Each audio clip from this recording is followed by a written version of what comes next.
Everybody, this is Alvin Brown, CEO and founder of the Center for Healing and Peak Performance and Integrated Peak Performance Services. I'm also the author of Journey to Personal Greatness, Mind, Body, and Soul, a blueprint for life balance and self-mastery. Also, I've created this little addition to my coaching program. It's the Journey to Personal Greatness Journal. I don't care what journal you get, but my clients will be getting the Journey to Personal Greatness Journal.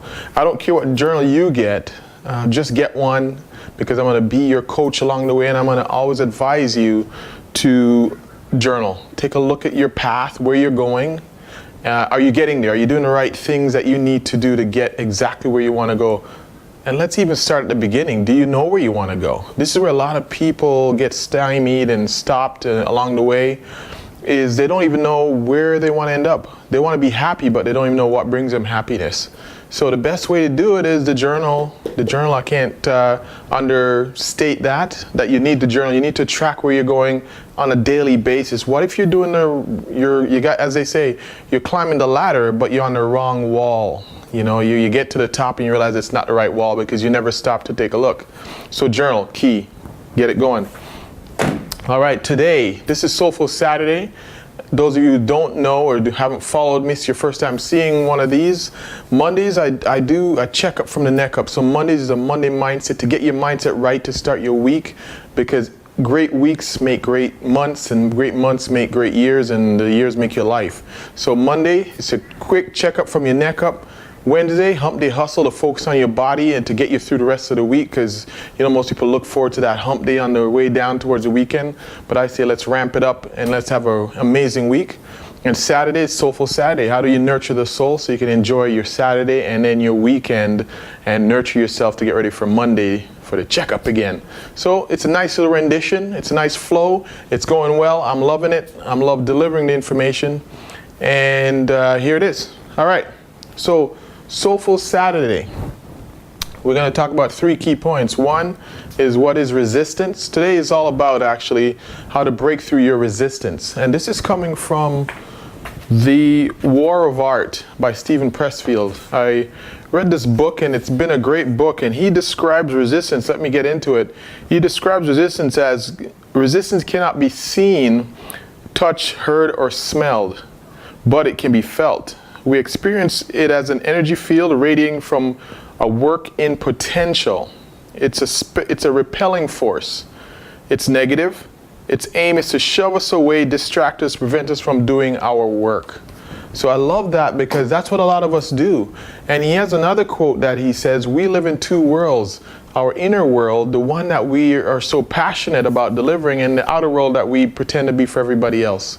We don't live up to our true potential because someone said we should do this, or what you want to do is impossible. And so between those 2 is resistance. Between what you believe you should be doing and what you are doing on a daily basis, you're going to have resistance. And that's what personal greatness, that's what I describe as personal greatness, is connecting the 2 worlds. So what you do outside and what you do inside is what you love and what you're passionate about. So that's what our talk is today about. It's all about that, breaking through that resistance.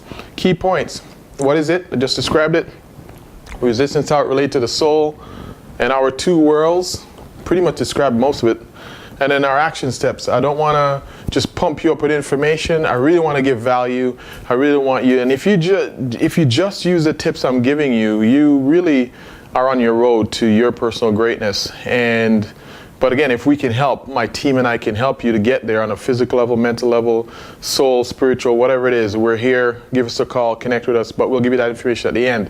All right, so let's get on with it. Let's check it out. What is resistance? As I just described to you from Steven Pressfield's book, resistance is when you know there's something in you. It's here and here. And we just know it. We just know we should be doing something with our lives that we're passionate about. You know, once I wrote my book, I got talking to a few people, and everybody, when they see you do something, this is what I love about taking action, is that it not only for you, it's affecting those around you. Those people who see you're making a move, you're kind of giving them the courage to go and do their move, because they're going, well, if a guy like you can do it, I knew you, and you're making your move, then I can make my move. So anyways, here's the deal. As I was writing my book and as I'm talking to different people, they're saying, you know, I have this book, or I have this thing, I have this, I met one person in particular who had artwork. He does great artwork, but he's got it in his basement. He's hidden in his basement, and he's had it there forever. And the reason why he doesn't express that is, again, resistance. That resistance to be judged for what you do. And you're expressing yourself, and that expression is your deepest creativity. And the problem is when you start to show it, your writing, your artwork, your dance, your whatever it is, choreography, you are then being judged on a deep, deep level. If you half step your game, no one's going to judge you. Or if they do judge you, so what? It's not my real deal, so you can judge me. You just leave a little off the table so you don't have to be fully judged, and you can have a little bit of buffer. But I say live it out. Those are the people that leaves a legacy. Those are the people that we pay all kinds of money to express themselves, and we adore them, and we put them on pedestals because they're living their life. And that's a resistance. That's what resistance is. And let's talk about resistance in the soul. Resistance, that thing that makes your soul come alive. Some things you can do and time just flies by, and there's no issue getting up out of bed to do it. And you're passionate every day in and day out, you're passionate to do it. That is why resistance affects your soul, because when you have that resistance, the inner world and the outer world, and they don't meet, that affects you on a deep level, on the soul level. No money can fix that. You can be paid $1 million or more, keep going, any amount of money, but if you're doing something that you don't love, eventually it falls, and things fall around you. That's why it's related to the soul. There are two worlds. We talked about that. There's the inner world of what you should be doing, and the outer world of what you're doing where mom, dad, society says you should be doing this to earn this kind of money, and you should go to school and do this, and come out and get the paycheck. And you can ask my kids, when they go out to do something, I have no input on what they choose to do except for guiding them when they do choose it. This is the best way, this is the best way. And one of my kids asked me once, Dad, I don't know if this job is if it's gonna pay me the money, or I said, don't do it for the money. Don't do it for the money, because you can earn money in anything. We see it out there. There's people doing things that we're going, how do they get paid doing that? But it's because they're passionate about it, and we want to pay somebody who is passionate. So no matter what you choose to do, you just got to get really, really good at it. But once you love it, you automatically get good at it. So that is why it's connected to the soul, and that's the two worlds that we live in. The one that we want to do something, the one that society says we do something. I would say we connect them. All right, so let's talk about how I can help you make that jump. All right, number one, find your joy. Here's a key where journaling comes in. What brings you joy? Stop. Stop for a minute. Give it some thought. Turn this off. Wait till it ends and go and do it. Grab your journal and start talking about what brings you joy. It's not a thing per se. I love connecting with people. I love to see you change. And that's what brings me joy. I get up, ask anybody around me. This is no game. This is no play for me. This is what I do.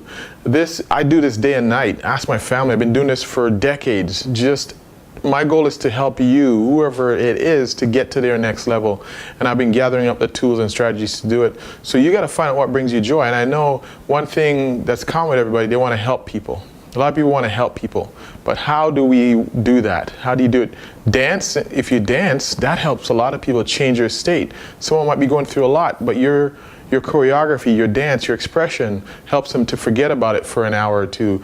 Bodybuilders and fitness people that I work with, sometimes people can think this is very vain, but think about it, the audience comes and they're inspired to do better, be better from what they see on stage. So that does help people. So don't belittle what you love. It can help. If you're passionate about it, everything helps someone because your passion helps them to change. So find what brings you joy. All right, number two, free your soul. And that comes with the resistance in the soul. The minute you start doing what you love, it's going to take courage though, because what you love might seem trivial to you in your mind, but I tell you, once you start to do it and really connect, and people see your passion, at first you may get a couple of detractors. People think you're going crazy doing this thing, whatever it is. And a lot of people quit so early in the game because they're not getting the feedback that they're looking for. But no one's going to support you at the beginning of anything that you start. Very rarely do they support you when it's something different, when it's something unique to you. You got to wait and keep doing it. And eventually, they may come along. I guarantee they do. But even if they don't, it's your passion. Just do it. Connect. That's how you break through. You start connecting, doing what you love, and the rest follows.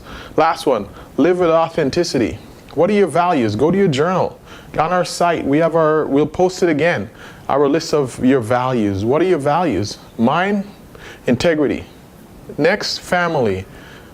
Competition. I love competing with myself, against you, whoever. I don't want to see you do worse, but I do want to catch you, whatever it is that you're doing, and I love to do it. I'm going to catch you, and I hope you catch me and push me. So I love competition. Next one is adventure. I love adventure. I could easily have mastered my game and just stayed small, but I love adventure. I love change. So what brings you joy? Find it, pursue it, capture it, and keep doing it. All right, so today is about breaking through resistance. Like I said, I'd recommend the book, The War of Art by Stephen Pressfield. It's another great book. Read mine, get your journal, and get going. This is your coach, Alvin Brown.